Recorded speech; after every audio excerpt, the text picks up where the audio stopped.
Fala, gente, graça e paz, tudo bem com vocês?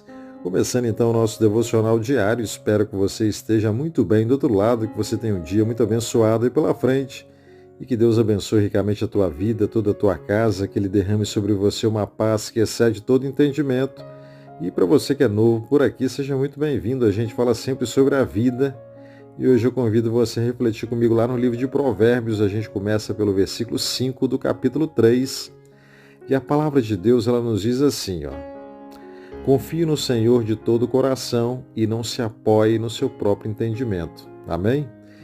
Então, nessa jornada chamada de vida, é fácil a gente confiar na nossa própria força, no nosso próprio entendimento. Afinal de contas, fomos abençoados com mentes brilhantes, né? com habilidades notáveis, não é verdade? No entanto, as Escrituras, elas nos lembram da nossa verdadeira sabedoria, que reside em reconhecer a nossa insuficiência, a nossa dependência total de Deus.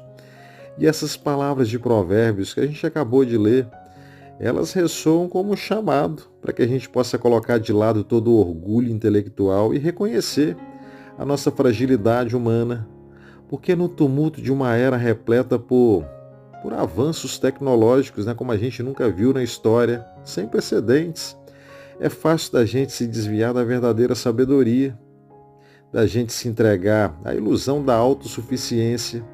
Porque se a gente imaginar o nosso coração como um pequeno barco, né, navegando aí pelas correntes traiçoeiras da vida, as ondas do ceticismo moderno e do relativismo moral ameaçam afundar o nosso barco. Isso acontece todo dia.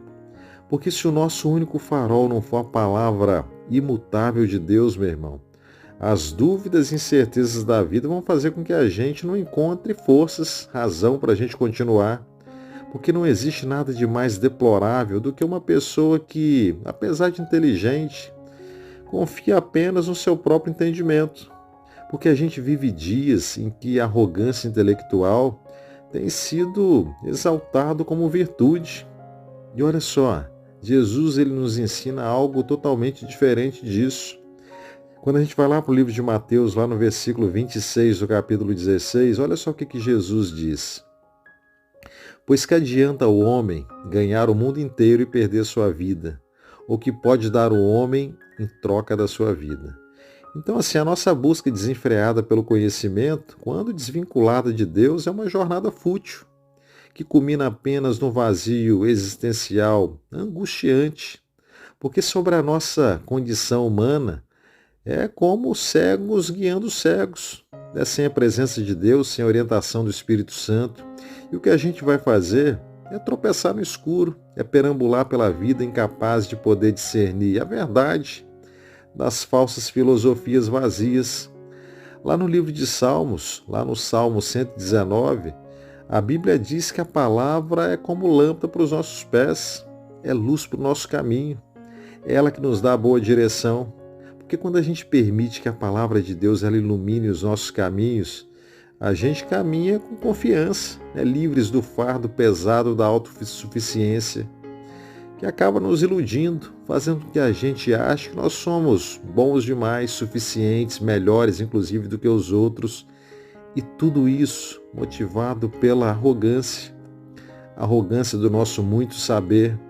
Porque confiar em Deus é muito mais do que uma mera concordância intelectual, meu irmão. É uma entrega total, completa da nossa forma de agir, de pensar, de desejar, de fazer negócio, de tratar a gente. É a nossa vida conectada com a vontade de Deus.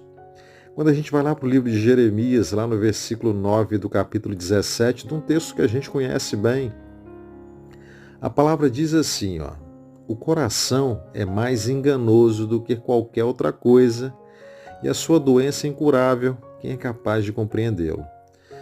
Acredito que todos nós já devemos ter recebido um conselho do tipo: ouça o que diz a voz do teu coração e siga. Não é verdade? Se a gente já não recebeu esse conselho, a gente já deu ele. E por incrível que pareça, esse é um dos piores conselhos que a gente pode receber para a vida e na vida. Você sabe por quê? Porque a Bíblia ela diz algo totalmente ao contrário disso. Ela diz que o nosso coração é enganoso. que o nosso coração a gente carrega no peito algo que nos engana toda hora. Quer ver uma coisa? Quando a gente vai comprar alguma coisa que a gente definitivamente não precisa, como é que a gente faz? Como é que é esse processo? Geralmente ele começa movido pela emoção, não é verdade? Muitas das vezes porque a gente quer muito aquela coisa há muito tempo, ou porque faz parte de um hobby que a gente gosta demais, ou porque a mídia nos induz a achar que com aquilo a gente vai ser mais feliz, ou que a gente vai se sentir superior a alguém. E quando a gente compra isso movido pela emoção, depois a gente tem que justificar com quem? Com a razão, meu irmão. É assim que funciona a nossa vida. O nosso coração muitas das vezes nos engana. Mesmo que a razão faça assim, agora não é hora de comprar. Agora você vai comprar algo que você não precisa. Esse é um exemplo. A gente deve reconhecer a nossa propensão natural de seguirmos longe de Deus. E essa é a natureza do homem, caminhar longe do autor da vida. E Deus na vida de muitos, infelizmente, só se faz presente na lembrança quando a coisa aperta, não é verdade? Quando o dia difícil chega, quando a dor ela bate a porta, quando a grana falta.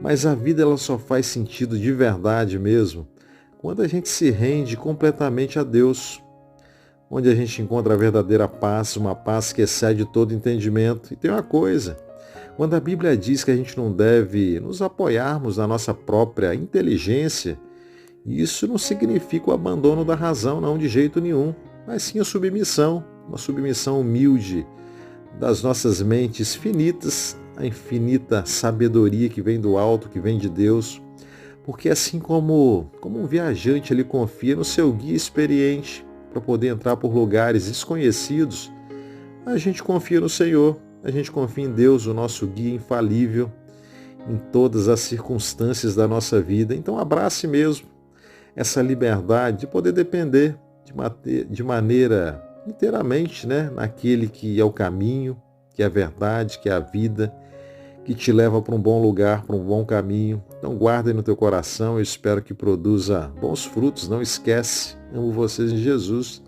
Se abençoa a tua vida, abençoe também a vida de alguém. E amanhã, se Deus permitir, a gente retorna aqui de novo para meditar um pouco mais na palavra dele, pensar um pouco mais na nossa vida. Que Deus te dê um dia muito abençoado aí pela frente, tá bom? Grande abraço, fiquem todos com Deus.